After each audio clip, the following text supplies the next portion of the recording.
cuidar los lugares es mucho. ¿Por qué? Porque la gente es descuidada, no presta atención. Entonces, nuestro país en Bolivia es endémico. Y muchos países que nos rodean es endémico porque no se puede controlar. No se puede controlar a los mosquitos ni a la gente ni sus hábitos. Entonces, en Bolivia, todos los departamentos, esto es preguntar este examen, todos los departamentos tienen malaria, excepto que el departamento Oruro. Eso tal vez no lo están escuchando cuando den la especialidad. En Oruro es el único departamento en el que no hay malaria como endémico, ¿no? Porque en el resto hay malaria. ¿Por qué? Porque todos los departamentos tienen lugares cálidos donde hay mosquitos. Ahora, las diferencias entre los plasmodios, esta es la diferencia. Cada uno, esto analiza en el laboratorio, cada uno tiene su diferente forma de atacar el cuerpo y sus formas. Entonces, en laboratorio, se fijan esto principalmente. ¿Para qué? Para hacer el diagnóstico diferencial entre un parásito y otro parásito. ¿Ya? Después, los mecanismos de transmisión son tres básicamente. Vectorial, que se refiere a que el mosquito nos pica. De transmisión vertical, que lamentablemente la mamá se enferma y le pasa al bebé a través de la placenta, este parásito, y a través de inoculación indirecta de glóbulos rojos. ¿Esto qué quiere decir? Las transfusiones sanguíneas, las jeringas de gente que se droga porque a veces no tienen cuidado. Entonces, esas personas pueden transmitir este parásito. ¿Ya? Lo que va a pasar primero, ¿qué va a hacer? Va a ser que los esporozoitos van a entrar al mosquito. El mosquito nos va a picar, ya sea si es hombre o mujer, si está embarazada o no, va a transmitir la enfermedad y va a venir otro mosquito y va a continuar el ciclo. El ciclo de vida de este mosquito es importante que sepan. ¿Por qué? Porque se divide en tres etapas. Hay una etapa de un ciclo exoeritrocítico, que es fuera de los eritrocitos. Otra etapa que es un eritrocítico, el ciclo eritrocítico. Y otra etapa que es el esporobónico.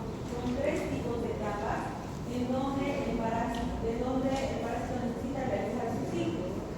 En el ciclo exoeritrocítico, que es fuera de los eritrocitos, ¿qué pasa? El mosquito infectado con esporozoitos pica a su hermano. Al picarle, los esporozoitos viajan hasta el hígado, especialmente a los hepatocitos. Ahí los infectan y producen verzoitos que luego revientan porque lesionan el hepatocito, liberando esquizones. Ahora, después de eso empieza el ciclo eritrocítico, donde van a buscar glóbulos rojos. Dependiendo del tipo de plasmodio, va a sacar eritrocitos jóvenes, eritrocitos adultos, dependiendo de eso. Entonces, ¿qué va a hacer? Va a infestar los eritrocitos y puede seguir y va a formar trofozoitos maduros. Estos trofozoitos maduros van a reventar y puede seguir el ciclo eritrocítico, pero algunos no, algunos se convierten en gametos. Estos gametocitos son, cuando viene el mosquito nos pica, eso es lo que contagia al mosquito, los gametocitos. Los gametocitos, entonces ya en el mosquito, ¿qué van a hacer? Van a hacer el ciclo esporobónico, donde ¿qué? Se va a dividir en un gametocito, macrogametocito, un microgametocito, que es masculino y femenino. Juntos van a formar un ovocineto. Este ovocineto va a producir un ovoquiste. El ovoquiste se va a reventar con los esporozoitos adentro y se van a ir a como boca del mosquito. Y cuando nos pique, ahí van a salir. ¿Ya? Ahora, estas son sus características diferenciales epidemiológicas, donde si están, digamos, en La Paz, van a buscar en qué lugares puede haber más frecuente, ¿no? Si, digamos, se van por suerte al África a hacer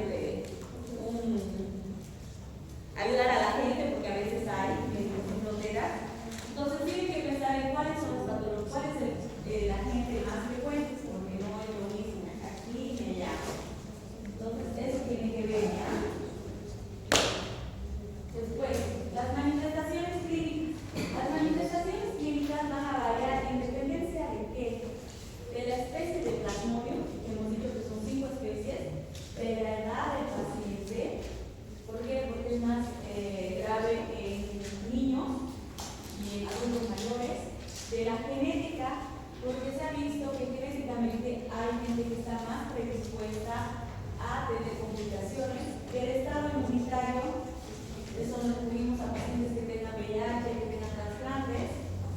El estado nutricional y si tiene o no coinfecciones, para tener la comorbilidad que en todas las patologías es así. Básicamente, ¿en qué se divide clínicamente la malaria? Se divide en una fase aguda, una fase crónica y la malaria del embarazo. Entonces, las manifestaciones clínicas generales en todos los plasmodium que van a encontrar, ¿qué va a ser? Va a empezar el paciente a tener periodo de escalofríos, que son incontrolables los temblores, por lo menos unos 30 minutos antes de iniciar la fiebre. Después de que inicia la fiebre, que puede llegar hasta 42 grados, que puede hacer que el paciente convulsione. Después de la fiebre va a tener un periodo más o menos de unas 6 a 8 horas de fiebre, donde es difícil tratar este momento. Después del periodo febril o durante el periodo febril van a venir los síntomas que le acompañan. Los síntomas que le acompañan generalmente son por la fiebre, que va a tener náuseas, vómitos, cefalea, irritabilidad, malestar general, debilidad. ¿Por qué? Todo por la fiebre que va a ocasionar sus síntomas. Después de la fiebre, que viene la sudoración profusa. Esos pacientes van a empezar a sudar como si fuera vida realmente, o sea, un montón de sudor. No se puede controlar el sudor. ¿Y eso a qué nos va a llevar? A que el paciente se deshidrate además. ¿Ya? Entonces eso es importante que sepan que tiene tres signos básicos, típicos, clínicos, que van a ser fiebre, sudor y escalofríos. Esto es lo básico para saber si tiene malaria. Ahora, según la especie, vamos a ver que es más grave o menos grave el padecimiento. El Plasmodium falciparum es responsable de la complicación de la mayoría de las malarias y la mayoría de los pacientes que se contagian por Plasmodium falciparum fallecen. El Plasmodium vivax, sus síntomas clínicos son leves y no hay no puede el paciente morir o tendría que estar muy mal para morir o con alguna enfermedad resistente, ¿ya? Lo malo del Plasmodium vivax es que produce residuos. Entonces, ¿qué quiere decir? Bajan tus defensas, vuelve a buscar el parásito y otra vez te vuelve a dar la enfermedad. Eso es las residuos, ¿ya? Y el Plasmodium malariae, que produce la malaria crónica.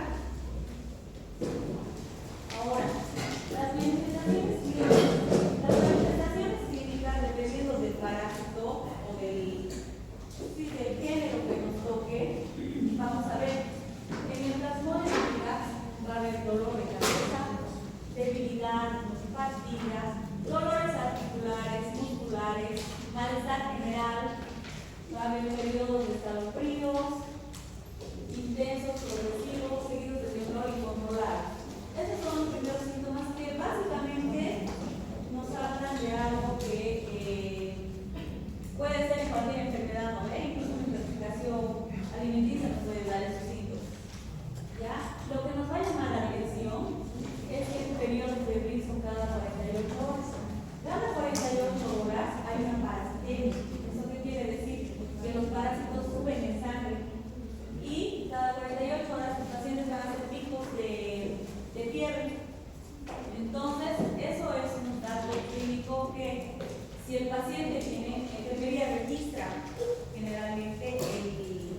puede ser día cada 48 horas, más o menos, ¿no ve? El inicio y el final del proceso hay producción de los parásitos y los eritrocitos. Entonces, al iniciar el proceso de la fiebre, los parásitos se están reproduciendo. ¿Qué hace el cuerpo para defenderse? Produce fiebre. ¿Ya? Por eso es que sube y baja la temperatura. Y eso se entra al comienzo de la enfermedad.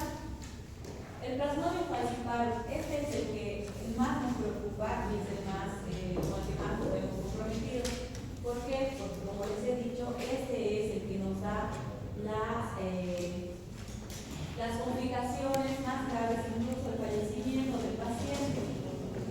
Principalmente niños que fallecen sin una ASD. Entonces, ¿qué vamos a tener? Cefalea, tos, vómitos, dolor abdominal, esplenomegalia, hepatomegalia podemos tener, anemia y trombocitopenia. La trombocitopenia es la destrucción de las plaquetas. ¿Por qué? Porque las plaquetas van a tratar de ayudar al cuerpo. Y ahí está su patrón de fiebre. Ahora, la cascada fisiológica en el Plasmodium falciparum grave es importante que sepan, ¿ya? ¿Qué va a pasar? El parásito va a entrar al eritrocito, va a disminuir, lo va a deformar, dependiendo si es una forma joven o adulta, lo va a deformar. Va a aumentar su adhesividad. ¿Eso qué quiere decir? Que va a hacer que los eritrocitos entre ellos se peguen. Entonces puede haber coagulación intravascular determinada. ¿Qué más? Va a disminuir el transporte de oxígeno. ¿Por qué? ¿Por qué puede disminuir el transporte de oxígeno? ¿Por qué creen que puede disminuir el transporte de oxígeno? ¿Por qué puede disminuir el transporte de oxígeno en el eritrocito? ¿Qué transporta el eritrocito generalmente? ¿Por qué? No, porque tiene hemoglobina. La hemoglobina es la que transporta el oxígeno, ¿ves? Entonces, si se rompe el eritrocito, ya no hay hemoglobina. Entonces, va a disminuir. Entonces, pueden tener pacientes con alteraciones. Porque generalmente todos los que tienen anemia tienen alteraciones en el transporte de oxígeno, independiente de la causa. Va a aumentar su fragilidad, los va a hacer más frágiles. Por eso se pueden romper con facilidad. Van a eliminar toxinas y van a haber antígenos. Todo esto va a hacer que haya los principales eventos que nosotros tenemos que prestar atención. Insuficiencia hepática, va a haber edema pulmonar, va a haber necrosis tubular aguda en los riñones. ¿Por qué? Porque los riñones filtran todo. Entonces van a afectar a los eritrocitos más, pero los riñones no están capacitados para eliminar la cantidad que hay, porque el cuerpo siempre elimina, pero no en tanta cantidad, entonces va a producir la necrosis tubular aguda. Puede haber hemorragias. ¿Por qué? Porque va a haber destrucción de las plaquetas. Entonces, puede haber hemorragias. Todo esto también puede llevar a un edema cerebral. Y básicamente el paciente, si no recibe atención, lo que va a pasar es que va a fallecer por todas estas acciones, ¿ya? Que es importante que sepan la fisiopatología de la malaria por Plasmodium falciparum. La malaria grave, la evolución clínica es demasiado rápida y hay que prestar bastante atención porque el estado general disminuye mucho con el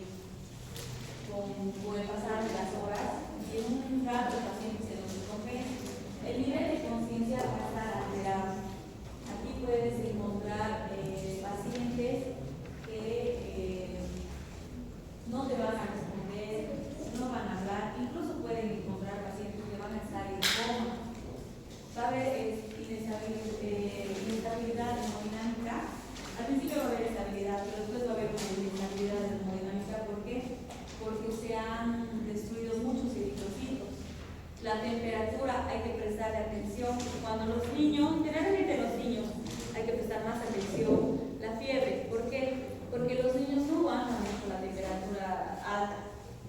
Entonces, los niños primero convulsionan y si no, se mueren, que sería lo mejor que podría pasar, quedan con secuelas neurológicas, quedan como plantas.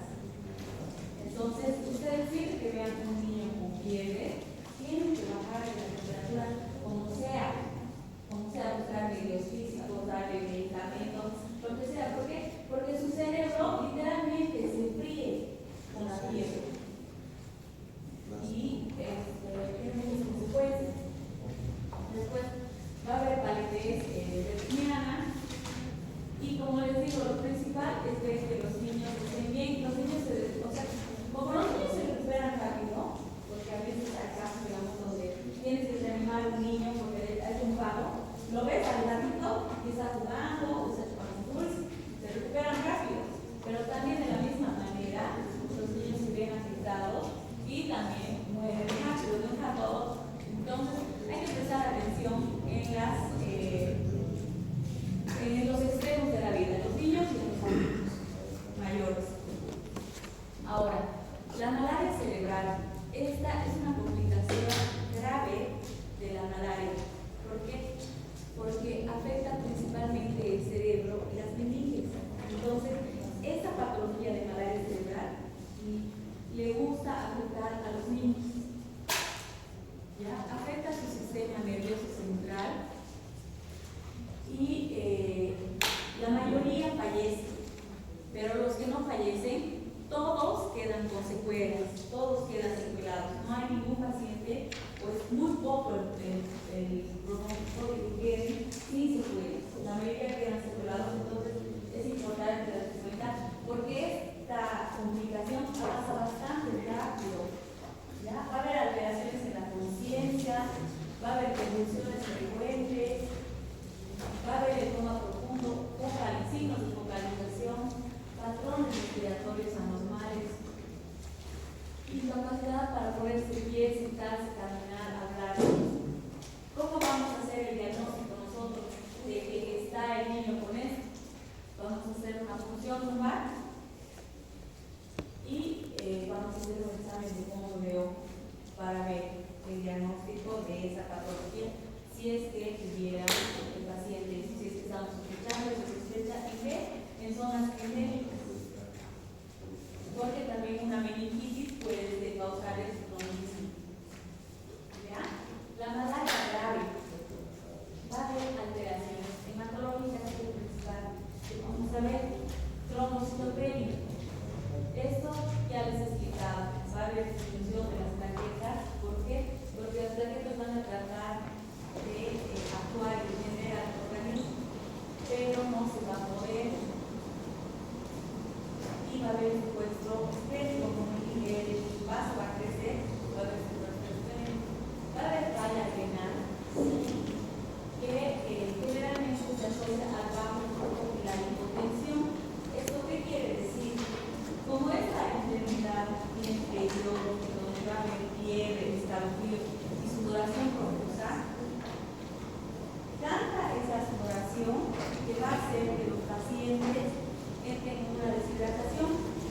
Si el paciente deshidratado no consume líquidos, no se le alimenta líquidos, va a seguir deshidratándose más, porque nos va a llevar a una falla renal.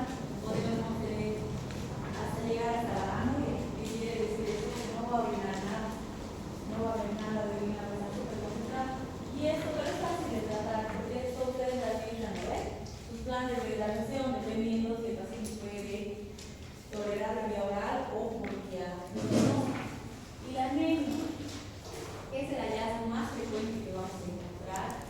¿Por qué? Porque va a haber una hemólisis. Como les digo, a este parásito le gusta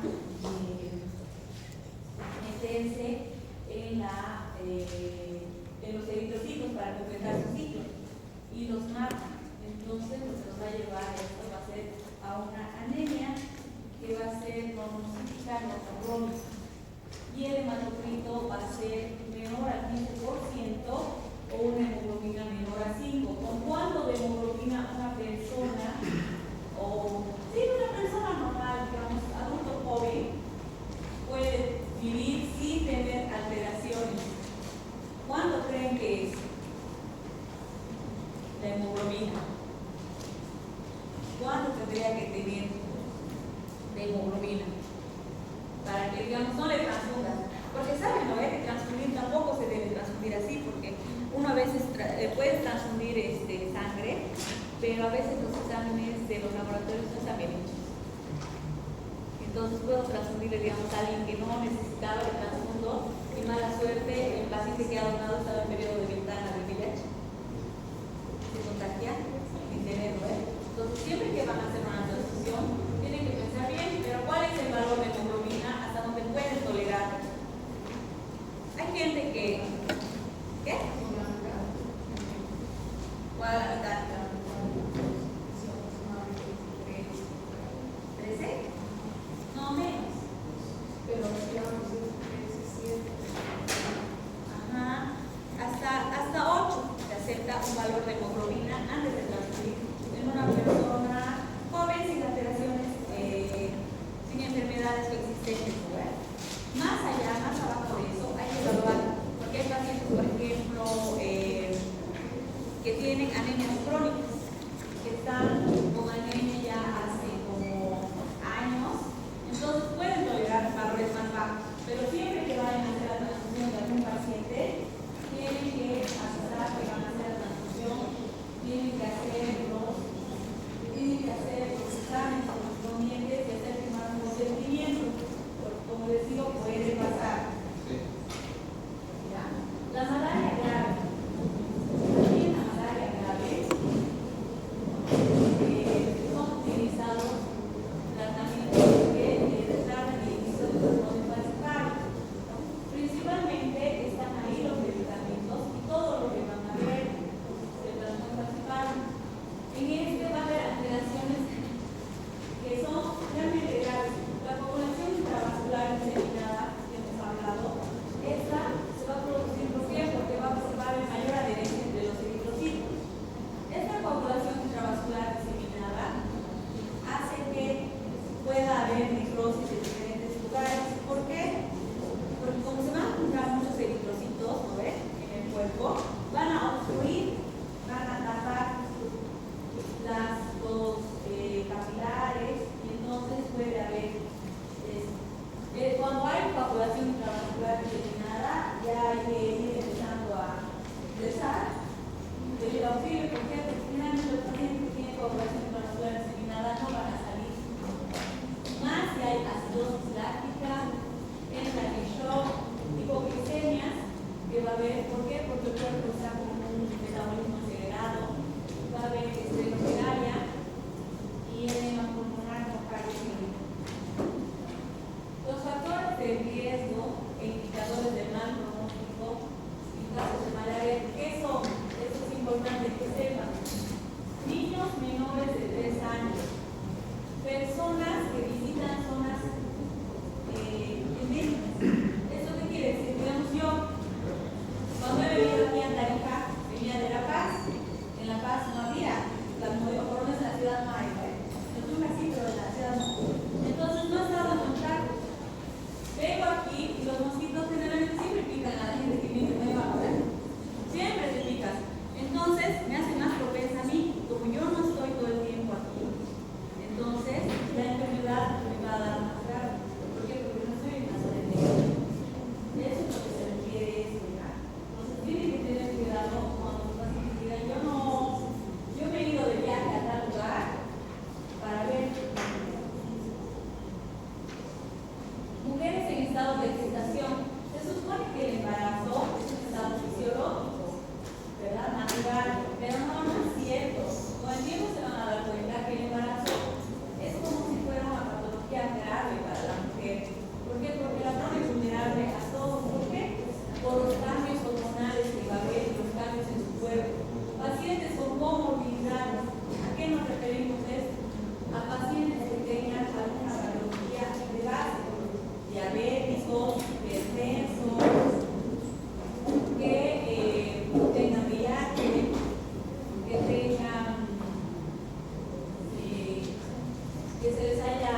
Es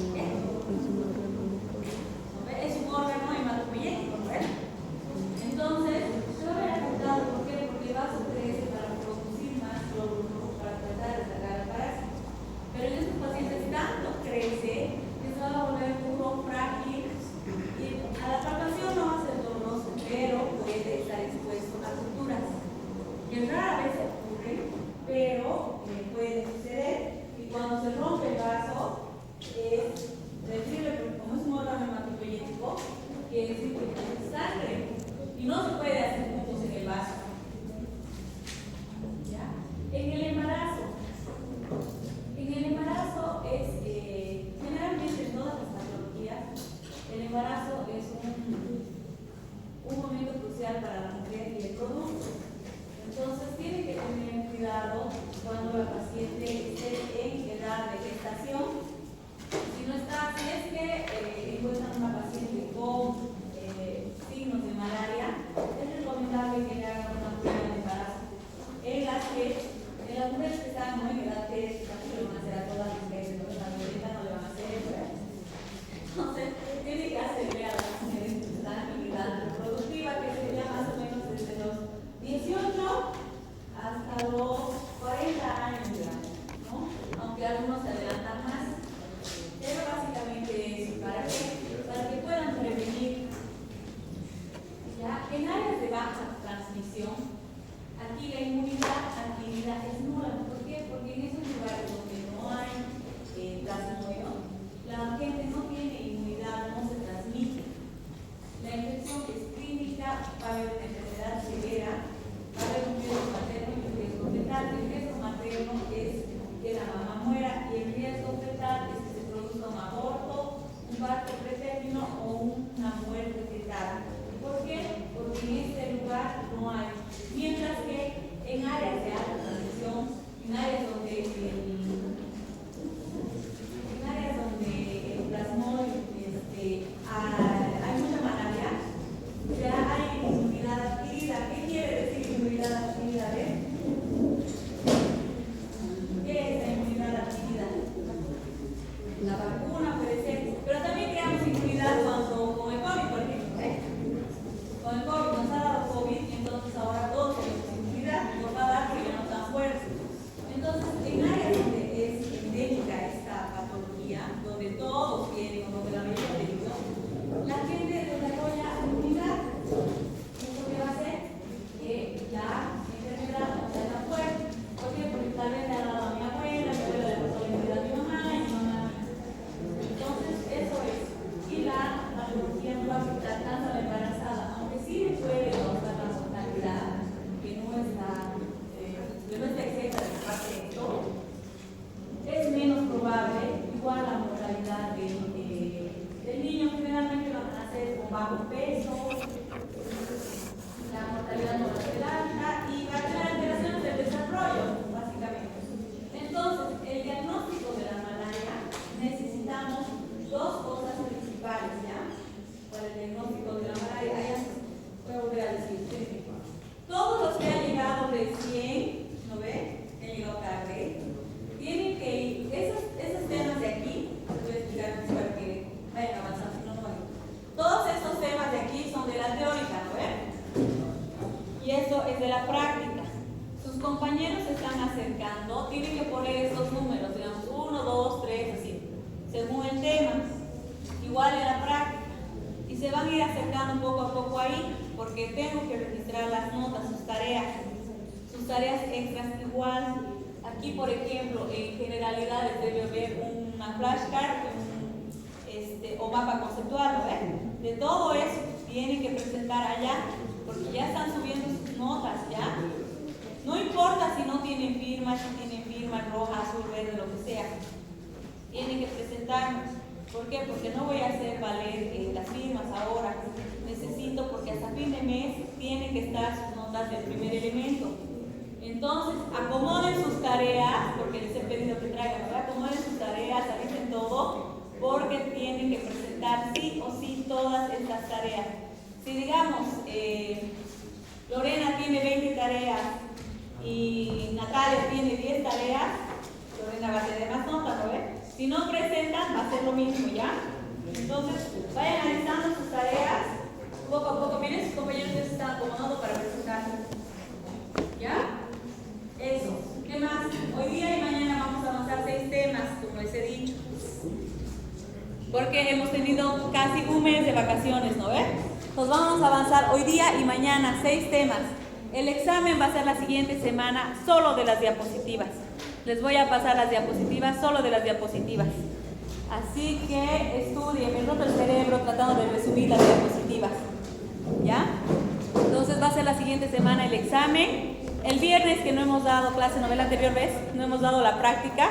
El viernes vamos a dar la práctica. En la práctica, ¿qué voy a hacer? Voy a ver a quienes les falta recuperar algo, alguna cosa. Vamos a dar examen, presentar algo para que puedan recuperar su nota, para que el sábado estén todos aprobados con su nota. ¿Ya? Así que por favor, alisten sus cuadernos y vayan acomodándose poco a poco. Sí. Si quieres, presentar los dos. ¿Ya? Entonces, eso tomen en cuenta. Sí. Tienen que traer, porque he puesto en el grupo, ¿no ven?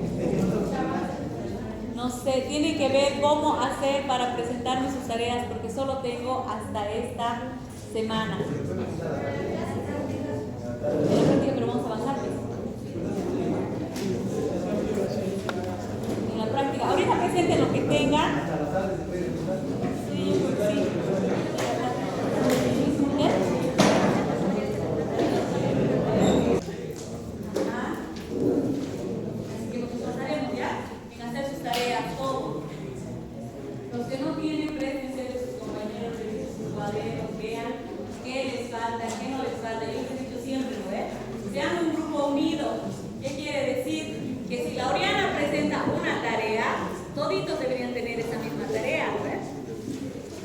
Porque eso hace a un grupo. Digamos, por ejemplo, yo digo, he dado tarea, ¿no ve? Y todos me dicen, no. Entonces es no, ¿no ve? Pero ustedes tienen que ser el grupo unido, no yo. ¿Ya? Entonces tienen que tener lo mismo, tienen que aprender lo mismo. ¿Ya? Ahora continuamos con la exposición. El diagnóstico de la malaria se basa principalmente en dos criterios. El criterio clínico y el criterio epidemiológico. Basta que tengas un criterio clínico y un criterio epidemiológico, puedes hacer el diagnóstico. ¿Por qué? Porque nosotros como médicos, se van a dar cuenta en la carrera, lo que importa es lo que el cuerpo dice, no lo que el laboratorio dice, no lo que la radiografía dice, no lo que dice la ecografía. Para nosotros lo que el cuerpo dice es lo importante. ¿Por qué? Porque a veces hay signos que uno revisa al paciente y puede que no parezca la patología, pero si nosotros estamos seguros, el cuerpo a veces habla más que los laboratorios. ¿Ya? Entonces tenemos que ver estos criterios clínicos y epidemiológicos. Uno de esos, sumados los dos, nos da el diagnóstico, ¿ya? De la malaria. Ahora, el diagnóstico laboratorial, básicamente lo importante es hacer la prueba de la gota gruesa, que es en todos. Sí o sí, la gota gruesa. También se puede hacer un coloreado con piensa, que es una prueba de referencia. ¿Qué hacemos en la gota gruesa? Se puede visualizar al parásito de la malaria que se encuentra en el interior de los glóbulos rojos. ¿Ya? Y se hace una punción capilar. ¿Eso qué refiere? Te pinchan el dedito, lo aprietan sobre una placa y lo extienden. Entonces, solo eso vamos a ver.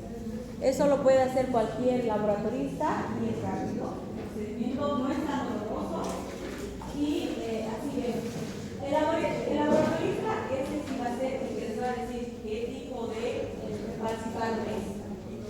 Según sus características que les he mostrado ya antes, ¿no? Las ventajas de esto es que se puede hacer seguimiento a la respuesta terapéutica. Al hacer la función de la gota gruesa, nosotros vamos a ver qué tal está yendo nuestro tratamiento. Va a haber detección de gametocitos, vamos a ver la distancia sanitaria, la diferencia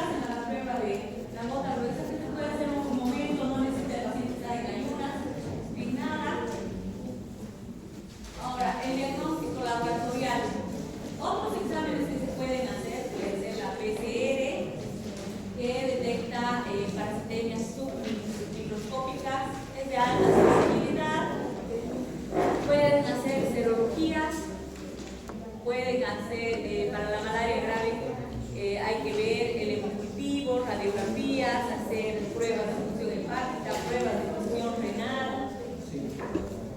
Y para la malaria cerebral, ¿qué les he dicho? Que era importante hacer examen de fondo de ojo y examen de líquido cefalorraquídeo, ¿ven? Eso es básicamente lo que necesitan y ustedes solo indican.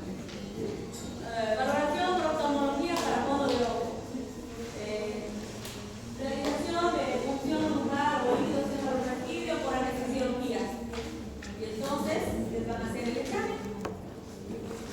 El diagnóstico diferencial.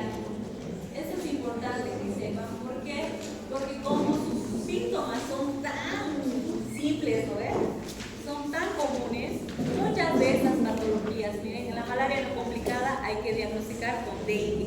No sé si a alguien le ha dado dengue, pero es feo, ¿no ves? Estás con tembladera, fiebre, ¿no ves? Y luego te pica el cuerpo, ¿no ves? Esa es la diferencia.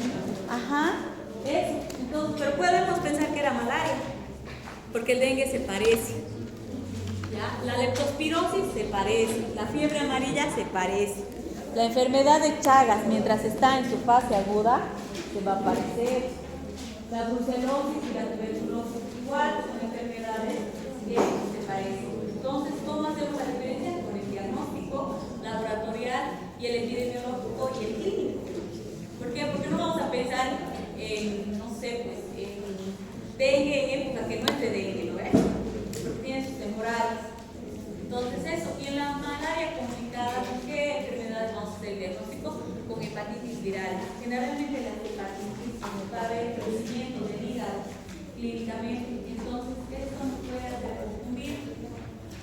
Después el dengue grave, meningitis, que puede ser de diferentes causas, septicemia, el hantavirus. ¿El hantavirus qué es? Es un virus que produce un síndrome hemorrágico. Y en la malaria también lo tiene hemorragia. Entonces, por eso tiene que ser el diagnóstico. En la malaria grave va a estar complicada con hemorragia, y en el virus igual con hemorragia. ¿Ya? Ahora, la inmunización. Se han desarrollado vacunas para prevenir esta patología. Generalmente basadas en los diferentes estadios del parásito. ¿Para qué? Para atacarlos, ¿verdad? Para atacarlos y poder hacer que el parásito detenga su crecimiento. El tratamiento. Después de confirmar el diagnóstico, debemos suministrar el tratamiento de acuerdo al paciente. Según que nosotros vamos a evaluar su condición clínica. Si el paciente no puede comer, le vamos a dar tratamiento oral, no, vamos a buscar que sea endovenoso, que haya, vamos a evaluar los factores de riesgo. ¿A eso qué nos referimos? Digamos que el paciente puede comer, puede hacer todo, pero vive lejos. Entonces, ¿qué nos convendría? Nos convendría internarlo. ¿Por qué? Porque vive lejos, digamos, vive solo y es un adulto mayor, no tiene nadie que lo cuide.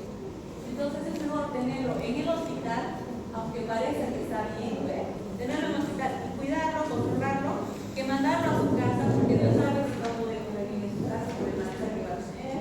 Dios sabe si va a poder venir porque se va a sentir mal y puede complicarse su situación. Entonces tienen que evaluar eso.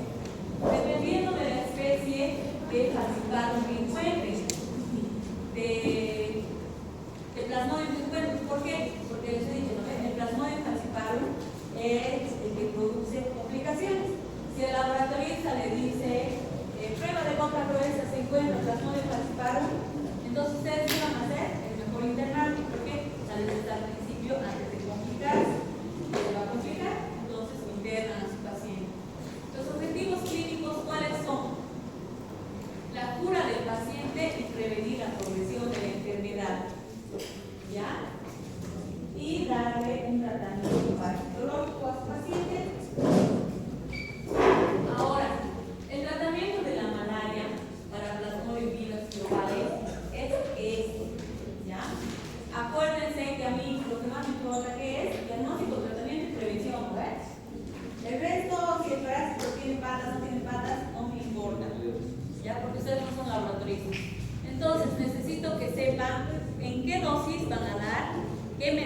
medicamento y cómo viene. ¿Por qué? Porque según los esquemas, vas adicionando el medicamento. Como el medicamento es tan agresivo para algunos pacientes, entonces vas adicionando o vas disminuyendo según el tratamiento. ¿Ya? Hay un primer esquema para el plasmodium falciparum no complicado y está por peso, por edad y cómo se deben administrar las tabletas. Ni siquiera está por, o sea, ya vienen directamente las tabletas, ¿no? Que ustedes ven, le voy a dar una, hoy le toca una, mañana le toca una y media, pasado le toca dos. Así está el tratamiento, ¿ya? Hay un esquema 2 de plasmodium falciparum no complicado. Igual tiene diferentes medicamentos, diferentes dosis, que debe saber administrar a su paciente. Eso es lo que quiero que sepan. ¿Ya? El tratamiento, otro esquema es este tercer esquema. Entonces, los 3 esquemas de plasmodium falciparum no complicado, necesito que sepan, ¿ya? Que sepan qué medicamento le van a dar y en qué dosis. ¿Por qué? Porque siempre les pregunto, ¿no? Las dosis de los medicamentos, ¿no? ¿Por qué? Porque es importante que sepan. Porque ahorita, por ejemplo, se van a acordar del medicamento y la dosis, ¿no? Pero después se van a olvidar, como pasa siempre. Se van a olvidar, pero cuando cuál es el tratamiento, por lo menos van a saber el nombre.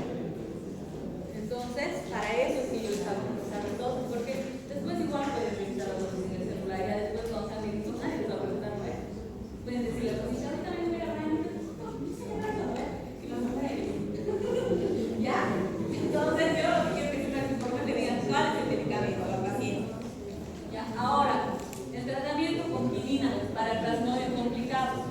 Este sí deberían saber de memoria. ¿Por qué? Porque su paciente no les va a dar un tiempito para poder ir a ver el tratamiento. ¿Por qué? Porque está complicado. Ustedes tienen que ver qué medidas van a dar y qué tratamiento van a dar para que no se complique más. ¿Ya? Esos son todos estos. Estas son las medidas generales que tenemos que hacer. Además de darle el tratamiento, ustedes que le van a dar el tratamiento con medicamentos, ¿qué necesita su paciente? Necesita un soporte vital. ¿No ven? No es solo darle el medicamento y me vale. No. Si su paciente tiene convulsiones, pueden darle fenobarbital. ¿Por qué? Porque las convulsiones dañan el cerebro también. Entonces, con el fenobarbital controlan las convulsiones. ¿Ya? Se puede dar, si tiene hipertensión intracraneal, donde va a tener por la malaria cerebral, le pueden dar manitol. El manitol es como que si su cerebro fuera una esponjita grande, ¿no ves? Y el manitol es como si lo apretara y lo dejara vacío, entonces lo va a hacer chiquitito. ¿Por qué? Porque va a disminuir la presión. La presión intracraneal, a ver, la presión intracraneal se refiere a que el cerebro aumenta de volumen, ¿ya? Aumenta la presión. ¿Y qué es más débil, el cerebro o el hueso? El cerebro. Entonces, ¿y quién es el que nos controla? El cerebro. Y si lo apretamos, se daña, ¿no ves? Se daña porque el hueso va a seguir ahí. Entonces, eso es lo importante que sepan, que tienen que disminuir la presión. ¿Por qué? Porque el cerebro es el que controla. El hueso no importa. No sé si han visto, hay un señor que pide dinero en la feria, ¿no ve? Que no tiene hueso, ¿no ve? ¿Han visto? En la feria de Villafatina no tiene un pedazo de hueso, tiene una craneotomía y eso se ve unido. ¿No ves? Ajá. Pero el señor camina, habla, charla, todo. ¿Por qué? Porque sin hueso se puede vivir, sin cerebro no. Entonces, es importante que bajen la presión intracerebral de sus pacientes, principalmente los niños, ¿ya? Entonces, también se puede hacer transfusiones sanguíneas y transfusión de plaquetas. ¿Por qué transfusiones sanguíneas? Porque hemos dicho que los eritrocitos se van a destruir, va a haber anemia, pero tienen que evaluar bien. Antes de transfundir a cualquier paciente, deben evaluar bien las condiciones en las que van a transfundir y por qué van a transfundir. Y otro es las plaquetas, porque va a haber trombocitopenia. Ahora, adicional a esto, ¿qué hacemos? ¿Tienen fiebre? El medicamento que todo el mundo usa, pero todo el mundo se enoja, ¿no es? Que demos, ¿cuál es? El paracetamol, ¿no ves? Dicen, oye, seguro y me dan solo paracetamol. Bueno, sí, es verdad, sí damos paracetamol. Pero es que el paracetamol que compran en el seguro es trucho. Es trucho, ¿por qué? Porque generalmente los hospitales públicos, ¿a qué se van? Relación precio-calidad. Está más barato, ese vamos a comprar, ¿no? El que tiene mejor calidad. Porque si ustedes han probado paracetamol, el país granulado, es muy bueno ese paracetamol. Y es rico, sabe cereza, ¿no? En cambio, el otro que te dan sabe a estuco, el de seguro. ¿Ya? Entonces, ustedes tienen fiebre, paracetamol. No importa qué paracetamol, ¿ya? Le van a dar. Líquidos, fluidoterapia, eso ya les he explicado, ¿no ven? Que no tienen que meter líquidos a sus pacientes solo por meter. ¿No ven? Tienen que calcular cómo van a dar, cuánto van a dar y qué plan van a instaurar.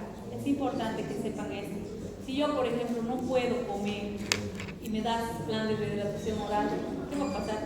Me voy a deshidratar más, yo voy a vomitar, voy a hacer perder el tiempo a todos. Entonces tienen que evaluar ahí el estado. Si su paciente está muy mal, entonces pónganle suero. Porque igual va a ingresar el líquido. Eso es importante. Después, la anemia. Ver el grado de anemia que tiene y el estado físico para no transfundir sin motivo. Y se puede dar suplementos con hierro, con ácido fólico. Y la hipoglucemia, se debe hacer controles de glicemia a cada paciente y ya está.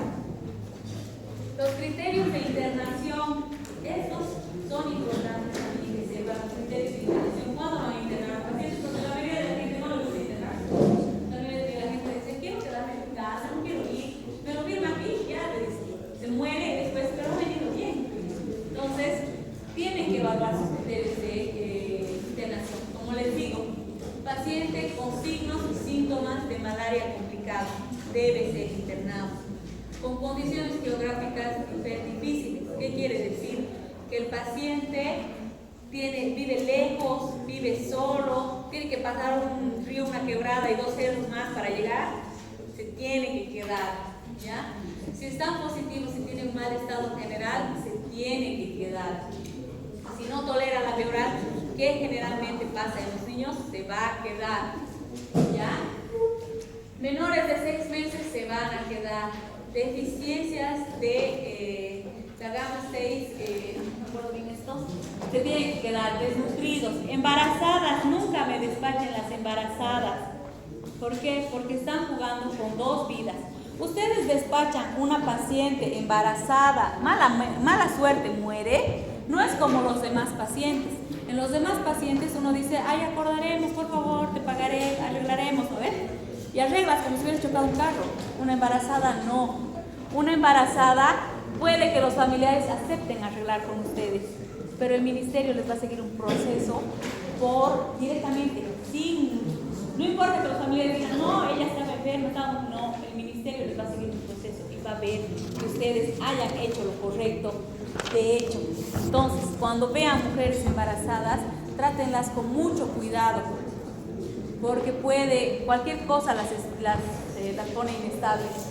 Entonces el ministerio directamente les va a seguir el proceso. No va a preguntar si el familiar quiere seguir